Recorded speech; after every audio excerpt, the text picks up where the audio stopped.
Ẹ kú dédé wòyí o ẹ̀yin tiwa. Ẹ mà ṣe tẹ́ ẹ tún wá wo fídíò yìí níbi tí a ti ń ṣàlàyé ìsọ̀rí gírámà. Tí ẹ bá gbàgbé lọ́sẹ̀ tó kọjá, a ti sọ̀rọ̀ nípa gírámà fúnra rẹ̀, a sì ti mẹ́nu kan àwọn ìsọ̀rí gírámà wọ̀nyẹn. Àmọ́ a ní a ó bẹ̀rẹ̀ sí ní ṣàlàyé àwọn ìtumọ̀ ìsọ̀rí gírámà fún wa. Ẹ jẹ́ ká bẹ̀rẹ̀ pẹ̀lú ìsọ̀rí gírámà àkọ́kọ́, ìyẹn ọ̀rọ̀ orúkọ. Tí a bá ní ọ̀rọ̀ orúkọ lédè Gẹ̀ẹ́sì, a lè pè é ní noun. Ọ̀rọ̀ orúkọ là ń pè ní noun.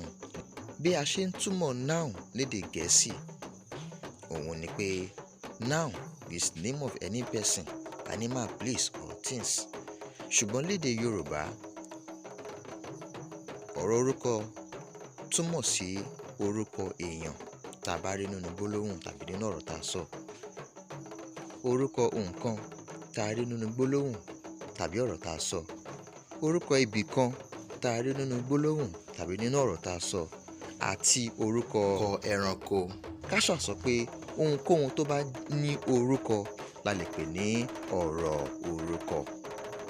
Àmọ́ ẹ jẹ́ ká wo àwọn gbólóhùn díẹ̀ tó máa jẹ́ ká rí ohun tí à ń sọ gan-an. Fún bí àpẹẹrẹ, Babájídé lọ sí Àbújá. Nínú gbólóhùn ọ̀rọ̀ tá a ṣẹ̀ gbọ́ tán yẹn, a rí orúkọ èèyàn ńbẹ̀. Yàtọ̀ sí yẹn, a tún rí orúkọ ibì kan níbẹ̀. Ẹ jẹ́ ká tó wá mú àpẹẹrẹ míì. Ajá jẹ ẹ̀bà.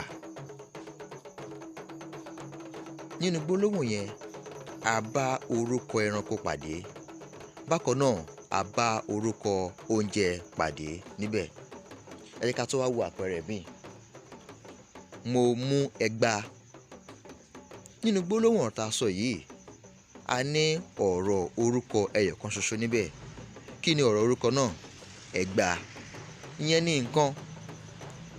Àwọn àpẹẹrẹ tí a ti mẹ́nu kàn yìí la lè pè ní ọ̀rọ̀ orúkọ.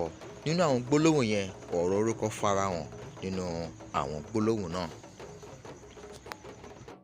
Ṣé ti wá rí i pé bí a ṣe ní ọ̀rọ̀ orúkọ náà ni a ní oríṣiríṣi ọ̀rọ̀ orúkọ.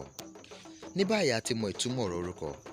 Lọ́sẹ̀ tó ń bọ̀ tàbí nínú fọ́nrán fídíò wa nígbà mìíràn, a ó ṣàlàyé ọ̀rọ̀ àpèjúwe. Ẹ máa bá wa kálọ. Ẹ ṣeun gan. A ó tún ríra lọ́sẹ̀ tó ń bọ̀. Ó dàbọ̀. Ẹ má gbàgbé o, ẹ fẹ́ràn abala wa lórí ìkànnì wa. Yàtọ̀ sí yẹn, ẹ tún lè pín in fún àwọn ọmọ tó bá nífẹ̀ẹ́ sí i.